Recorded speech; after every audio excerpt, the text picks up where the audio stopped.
Hey there.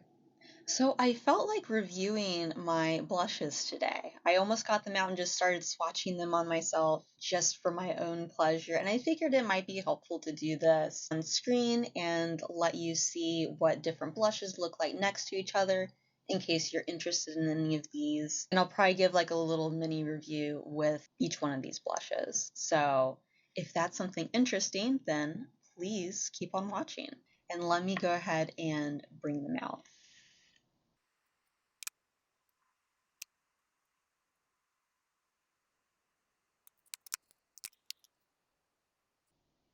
All right, so here's all my blushes or things that I use as blushes.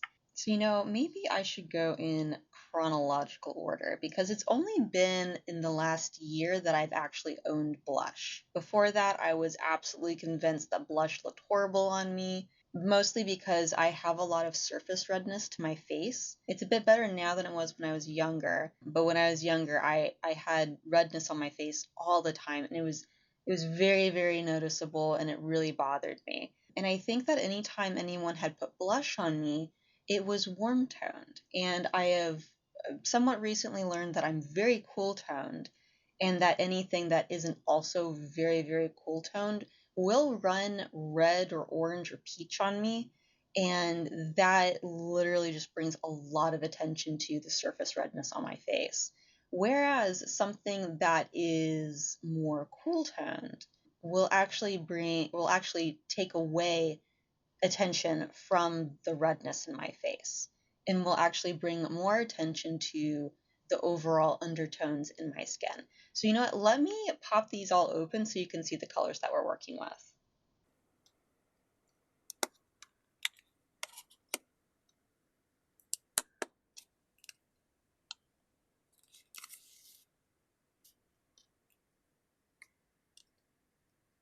All right. So as you can see, I'm very attracted to cool toned pink blushes. And also, just to be clear, with this palette, the only one that I really used as blush so far is this color right here, which I believe is called Bubblegum.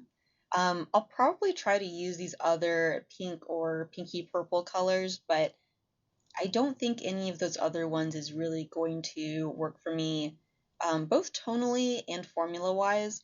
This one actually really surprised me in terms of how blendable it was, and it makes a really great blush. These are all eyeshadows, by the way. This is not meant to be a blush, but I'm going to use it like that because it looks really pretty. But overall, for me, the biggest thing with blush is it needs to be very, very cool toned. And especially if it's on the lighter side, it needs to have some shine to it almost. Like it needs to have a sheen. Anything that has a little bit more pigment to it, I can get away with it being matte. But anything that's like a lighter color, it needs to have a sheen to it. Otherwise, it looks a little bit weird. And I know this looks very matte and pan. This does something on my skin where it has a really beautiful natural sheen. I'm going to pick up more of these. I like this color a lot. All right, so I'm going to go through and swatch these so that you can see what all the colors look like compared to one another. And then I'm going to get into talking about the different formulations here because a lot of these are really different from one another. So I'm going to go this way in terms of swatches. So let's start over here with Make Beauty.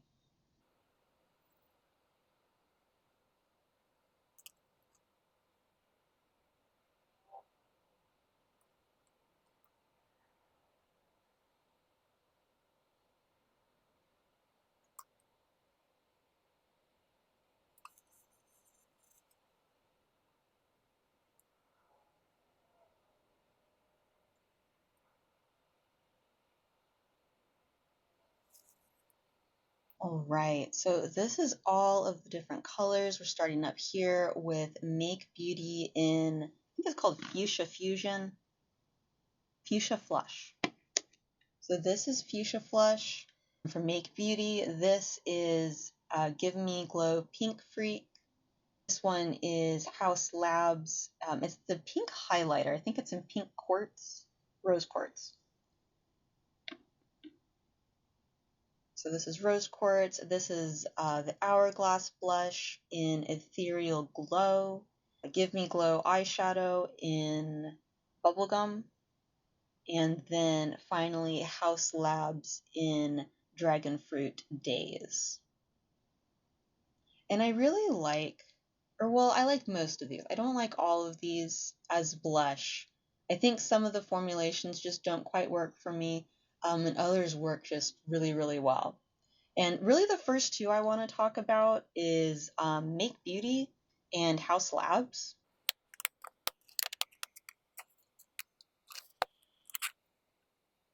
So Haus Labs was the first blush that I wanted to get. I think I ended up getting the Hourglass one first. Someone talked me into getting that blush since it was more like buildable and like user friendly and like newbie friendly. But I find that really pigmented blushes that are also like very sheerable are much better for me and my skin tone.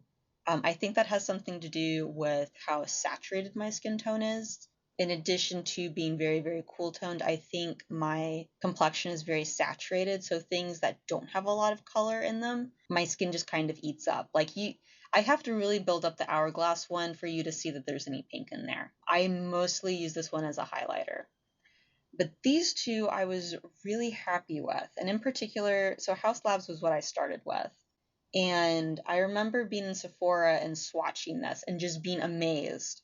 I think I actually swatched this as a joke to my friend because I was like, wow, look at this color. Like, this would be ridiculous. And then I swatched it and I was like, oh my God, this is so good. I have to buy it. I think this is the only product ever that swatching it at Sephora has actually made me want to buy it. I've had a lot of products where swatching it at Sephora or even just like seeing the product in person has made me not want to buy it. But this is the only exception. I was really pleased with this. And I really, really I love the formula. I love the color. It's just, it blends into your skin even though it's a really bright color. And on me, it looks very natural. Now, for me, this is right on the edge of being cool. This is probably neutral on me. This is kind of like a natural color, not built up to this amount. This is probably as warm toned as I can get without it looking odd. But I really like the formula. I think that's what really sold me on this product because I have these swatches pretty heavy here. But when you blend this out on your face, it blends out to, I don't know how to describe it. It just looks very natural. Even if you do go crazy and build up the color, the way it blends itself for you. And I really like that in a makeup product because I don't know what I'm doing with makeup. And I need makeup to do the work for me. And this does all the work for me. It looks nice on my skin. It blends out beautifully. If I make a mistake in like placement or something, I can usually blend it out to something that's workable. It's really nice. The only thing I didn't love about this formula about the Haus Labs blush was that the only cool tone pink that it came in was this like very cotton candy pink. And I actually did end up getting the purple one. What is it called? Lavender blonde, I think is what it's called. I did get that. I ended up giving it away to a friend. Unfortunately, it's kind of like the muted version of this color. Like it is more purpley, but it's also more muted. And I think the reason that this color works for me so well is that it's very bright, in addition to being cool toned. So it worked really well for my friend because she is more muted than I am. And I think lavender blonde will actually probably work for more people than this color. I was actually really surprised how popular this color was. But this works really well for me. I didn't care for the other color, but I really wanted a fuchsia color in this formula. And I waited around a while to see if Haus Labs was going to release something like that, and I don't think that they have any plans to. And honestly, like this is the color that I wanted, and if you look at both of these, you're gonna have a hard time telling those colors apart. Like yes, they are different, but not very different. This is a little bit darker. It's a little bit more purple. This is definitely like a very cotton candy blue based pink. And on me, they look different. Like if you look at the difference between this color and this color, it's actually pretty different. but in pan they don't look that different. And it doesn't surprise me that Haus Labs wouldn't want to come out with something that's this similar in color, especially since they already came out with lavender blonde, which in a lot of the photos, it's going to look very similar to this. So I didn't really expect them to come out with this color.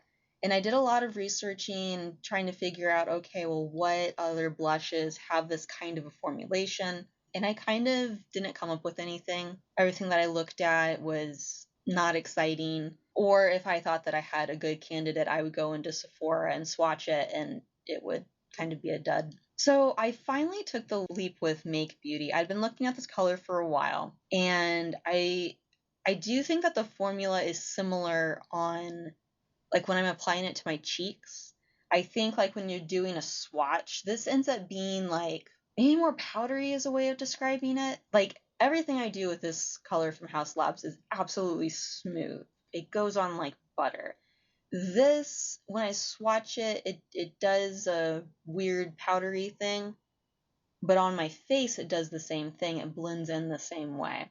So I do think that if you like this formula as a blush, you'll probably like this formula as a blush too. So I'm really happy with both of these. Now, one thing that I'm not happy with Make Beauty, and this is going to be a little bit of a silly thing, but it matters to me. So one of the things that drew me to Haus Labs was I really enjoyed their packaging. Now, you're mostly just going to see all of my little fingerprints, and sorry, that's what happens when you use these. But the actual packaging is really nice. Like, it's a nice, heavy plastic packaging. It feels very secure. Like, the magnets in it are very secure, but also easy to open. It's very ergonomic. I like that. And it has a good weight for its size. Like, even though this isn't the most like luxurious packaging that I own, it's really nice. It's really, really nice. And I think a lot of thought went into this, and I really appreciate that. And this feels very luxe. This feels very, very luxe. By comparison, the Make Beauty does not feel luxe. Or at least I don't feel like it feels luxe. I feel like there was a bit less attention to detail with this packaging. I don't think it's bad, by the way, but there's a couple of things with this that do bother me. So in almost all the promotional photos that I saw for this, and in a lot of the reviews I saw for this color was red. This is not red. You can make the argument that this is a very red orange, but it's definitely orange. And again, I know this is a silly thing, but I really love packaging from brands that are red. I'll never buy packaging just because I like how it looks, but I will choose to not buy a product or not use its packaging because it doesn't match something that I like. And I did buy this thinking that this was red and that it would match my like makeup and brush collection, which has a lot of red and black in it. Now, instead of fitting into that collection, it kind of sticks out like a sore thumb because it's this bright orange. I still probably would have gotten this blush, but here's the thing, I probably would have just purchased the blush and not the packaging. Just because this was orange. I don't like how it looks. I don't like how it looks. Like, overall, like, the packaging looks nice just as a whole. I don't personally like that this is orange. And yes, that's a very personal preference for me. I don't expect anyone to care about that. But I really wish that someone would have said in one of the reviews that this was orange. Because I could almost swear people said that this was red. And it's not. This is orange.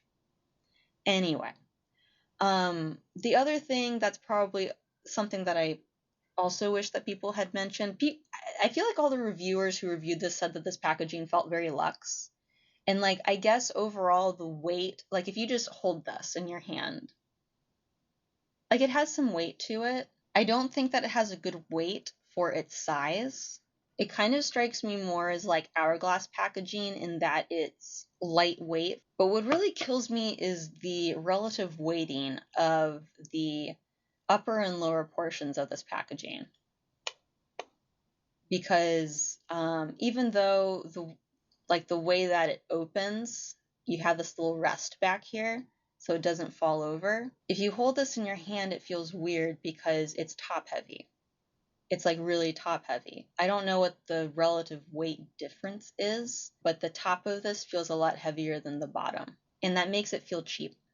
It honestly, it cheapens it a lot when you have this open, just the feel of it. And I really don't like that. Because part of the selling point of this product for me was the packaging. I really appreciate a good refillable packaging, but I'm not going to look forward to refilling this packaging because I don't like it. I don't like this packaging. And what kills it for me is this would have been a really simple thing to fix. Like all they would have needed to do is add a little bit more weight to the bottom. And I think really what you're counteracting is the weight of the mirror up here. I think that's what changed the weight distribution.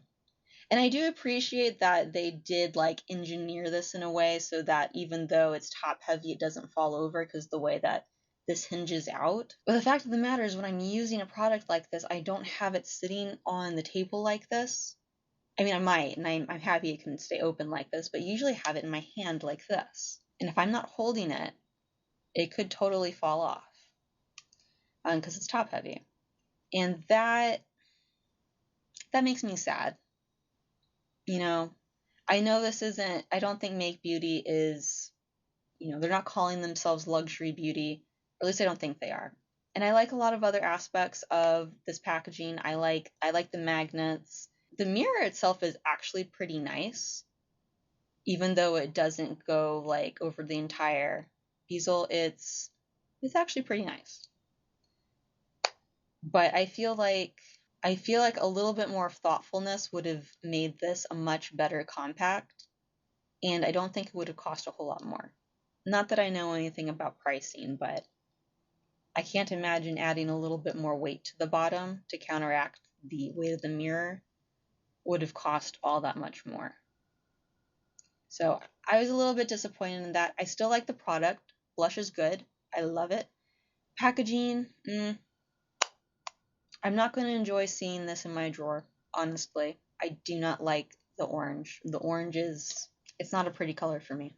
So moving on to the next blushes. I've already started talking about Hourglass, so let's talk about Hourglass. So this isn't the first Hourglass product I got, but the first Hourglass product that I got, I had never held an Hourglass product before. And for the price point, I expected this to be a lot more weighty. This is pretty lightweight in my opinion for the price point. But over time, I have warmed to this packaging, even though it's not what I expected it to be. I do find it to be very practical. Like they took up as much space as they could with this mirror, which I appreciate. It's a really decent mirror. I like that. I like how big it is. And also the opening and closure of this it's very easy to open and close, but it's also very secure. Like this isn't going to open in your bag or anything.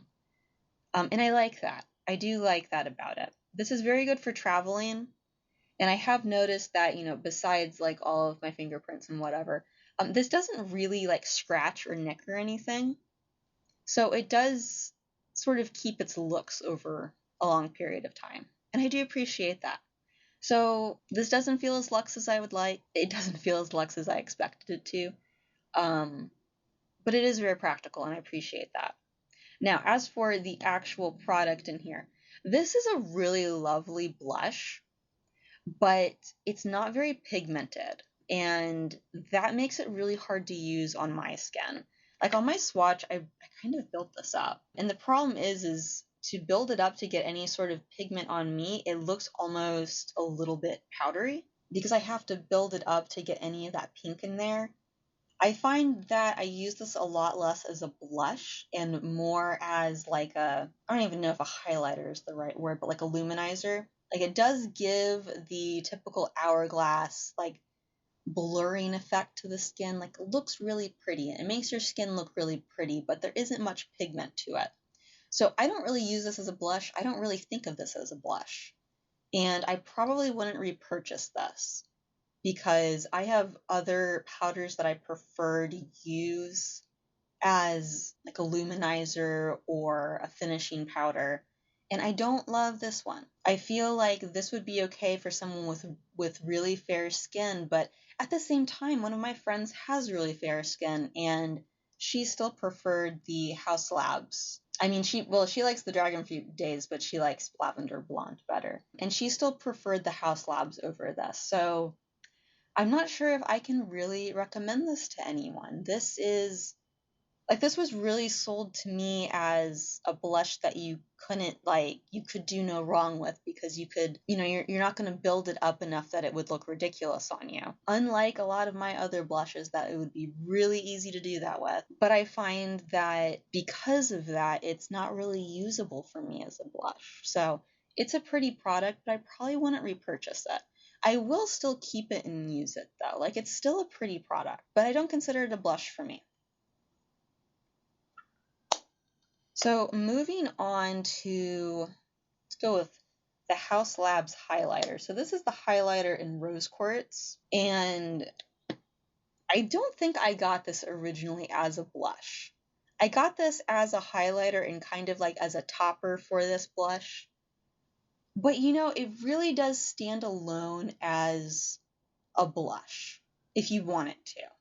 Now, I don't usually wear it this built up, but I have a couple of times, especially if I go in with this on my cheeks and like on the creases of my eyes and maybe a little bit on my eyelids.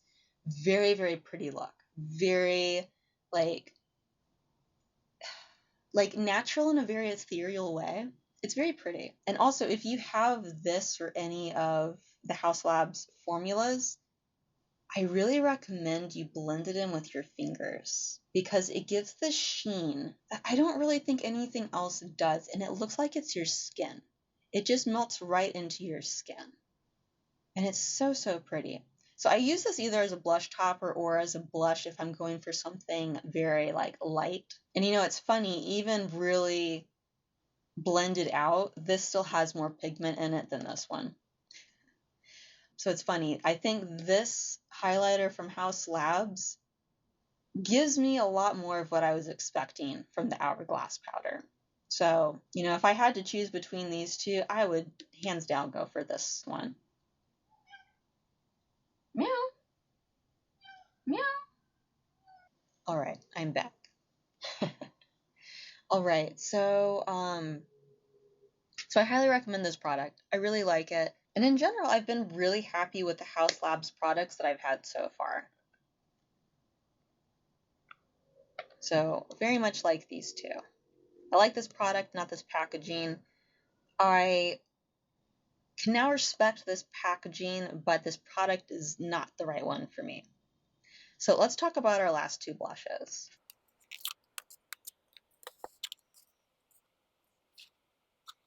All right, so let's start with this one. So this is Give Me Glow blush in Pink Freak, and I mean, the main reason I got this was there's a very good sale on the site right now. I think everything is down to $2 if it's still on the site. And I picked this up for not a lot of money, and I was curious with the pigment because, as you can see, I'm very interested in cool toned pinks. And I wasn't sure how cool toned this would be, but I appreciated how bright it was. But unfortunately, in using it and swatching it out, it does run a little bit warm on me. So I don't love it for that. In addition, out of all of these blushes, I find that this one is very hard to blend out. I think part of that is just how pigmented this is, but I also think some of it is the formulation. So I won't be using this as blush, actually. I have, however, used it as eyeshadow, and I think that this is an okay eyeshadow formula. I don't think it's a good blush formula. So overall, I won't be using this as blush. But surprisingly, one of the eyeshadows that I got from Give Me Glow works beautifully as a blush. So this is Bubblegum, and this is the color here. And it's really pretty. It's almost like a more pigmented version of the Haus Labs Dragon Fruit Daze, Which is funny to say because in pan, like if you compare the pans, House Labs looks like it's more, I mean, they're both pigmented, but this one looks darker. This one looks more pink. This one looks like it's a very like light, it's not a dusty pink, but it's like a light creamy pink. And then this one's, you know, it has more brightness and depth to it. But on the face, and on my skin, they're actually very similar in terms of color. I think that Bubblegum is actually a little bit cooler toned, which I think actually, which goes with my skin tone a bit better. And there's something about how this melts onto my skin. The House Labs one will go onto my skin and it's matte, like the actual formula is matte, but it's not mattifying. So it kind of just blends into my skin beautifully and looks very natural. This, it has its own sheen to it, but it's a very natural sheen. It's very much like this is your skin, but with the most beautiful blush. This is your skin, but better with the most ethereal blush. And I love that. I have not figured out what it is about this that I like, but it's very, very pretty. So I will be continuing to use this and I'll probably pick up some backups because this is actually something I'm afraid of going through too quickly. So overall, if I had to rank my blushes, I would actually put the eyeshadow first. There's something about this that I really like, but the eyeshadow and Bubblegum, absolute perfection on my skin. And then, of course, I have House Labs in Dragon Fruit Daze. Love the formula, love the color. And I hope they continue coming out in more colors because this is fabulous. Now, next, I don't know if I can choose between the House Labs highlighter and the Make Beauty product. You know, I feel like if I'm being fair, it's going to be the Make Beauty blush. I think I'm still salty about the packaging not being what I thought it was going to be. But I think like, or I don't know. I mean, the cool thing about her highlighters is they just have this beautiful formula. They're just really pretty. So you know what? No, I'm not gonna choose between the two. These both get third place. I like both of these. As much as the Hourglass formula isn't for me, it's still a nice product. I still like this. I wouldn't repurchase it. I wouldn't recommend it to people of my skin saturation or skin tone. And my really fair friend, this is too light for anyway, so I don't know who this is for, but it's still a pretty product. It still gives you that blurring effect that Hourglass powders do. So I like using this as a finishing powder or as kind of like a very natural highlighter, but that's not what I bought it for. So it's going to be near last place. This one I cannot use as a blush. So this is getting last place. I'll probably use this as eyeshadow, and I might end up like depotting this and putting this somewhere else, but this one did disappoint me. Color-wise, formula-wise, I didn't expect anything in the packaging, so I'm not really rating it for that. Give Me Glow, I was just there for the cheap product. I didn't care about the packaging. These other ones, they were expensive, you know? So I want good packaging too. But overall, I was still disappointed in this. But I am still really happy with my blush collection. I don't think that I'm going to be getting rid of anything, mostly because I've gotten all of these somewhat recently. Like, and by recent, I mean like within the last year. So I don't move things in my makeup collection very often. So I'm going to keep all of these around and play around with them. Maybe I'll find different uses or how to use things better. But overall, I'm really, really happy with my blushes. I really love this light pink blush. I love the House Labs blush. I feel like these three give me really beautiful pink colors from like lightest to deepest. And I like that. I like having all those options. This is like the best blush topper ever. So pretty. So these four, I'm incredibly happy with. These two, there's a possibility that I would declutter these in the future. These four, definitely keeping. Still salty about this packaging, but keeping. So I hope that this was helpful or at least entertaining, and I hope you enjoyed it. If you have any questions on any of these blushes, please leave me a comment below and I'll try to get back to it. And thank you so much for everyone who has stuck around to the end. I really, really appreciate you, and I hope to see you in the next video. So bye for now.